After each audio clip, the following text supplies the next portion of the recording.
This hotel room may be the longest hotel room I've ever had. This is the Home 2 Suites located in Rock Hill, South Carolina. This room has a pretty full kitchen, including a large fridge. However, my favorite part is that they actually included dishes and cups in the room as well as silverware, and you don't have to request that separately. I also really love this desk that you can extend this out and have a very large working area.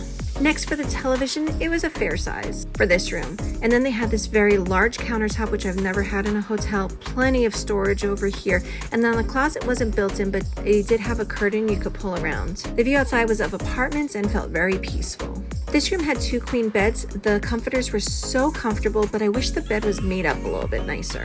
Another unique feature of this room is that they have a curtain separating the living room area from the bedroom area. So if you pull this over, you have 2 distinct spaces.